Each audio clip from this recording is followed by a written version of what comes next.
Hey guys, Sean here. What a beautiful day out, huh? Well, today's the first real nice one. For about the last week, it's been raining non-stop. And my son had his graduation on Friday, and then we had his party on Saturday. Well, we were pretty worried about getting lots of rain and stuff. And anyway, the power of prayer worked, guys, because I had prayed about it, that we would have a nice sunny day while his party was going on, which was from like noon to about 4 or 5 o'clock. And we only got sprinkled on once the whole time, as where the day before it was nothing but sheets of rain. So we're pretty thankful for that. In fact, this whole low spot in the yard here, this was like a pond. It rained so hard.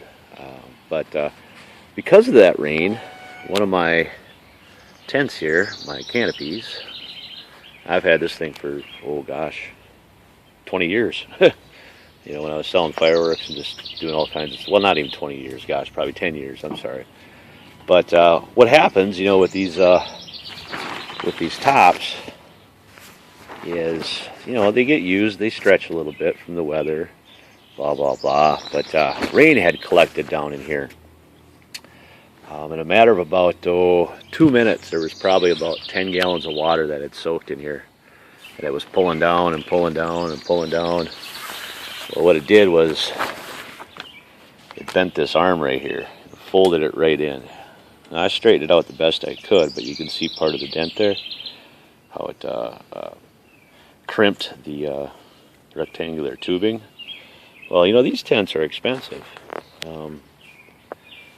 Back in the day, I paid at least $150 for this thing, and got some holes in it for my fireworks stand.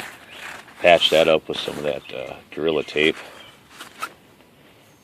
Here's some big ones over here. I'll show you that. I think it's on this side. Yeah, right there.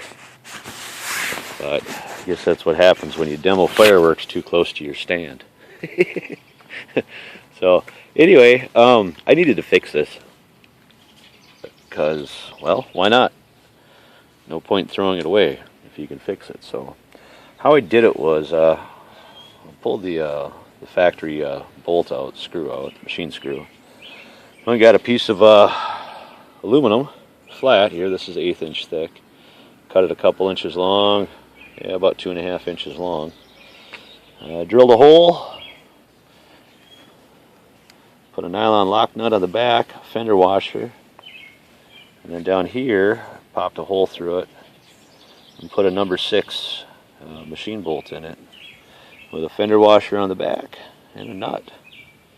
So it really straightened it out a lot, guys. I mean, this thing was, gosh, this thing was leaning in here probably about like this. And just glad I got it fixed. But yeah, then we'll go check out these Ozark Trail ones. These are pretty nice. They're not bad for the money. I think I paid $114 or $115 for them. These are 12 by 12. Oh. Now, when we were tearing down yesterday, or Saturday, a thunderstorm had come in real quick, real hard, real fast, and we were kind of stuck underneath this tarp until it let up. And I didn't see any leakage. I didn't see any serious water issues with anything, but I did see a couple drips coming down off one of these seams up here. So I think that's a pretty easy fix. But I mean, that was a torrential downpour. That was the storm that flooded our yard. So these are the Ozark Trail 12 by 12. They go up very similar to the first up ones. Quality, can't really complain. They're a little bit cheaper built, but they'll certainly work for what they are. You know, so if you guys do a lot of garage sales, or you guys are jobbers and you set up at different fairs and things, or it's not a bad option.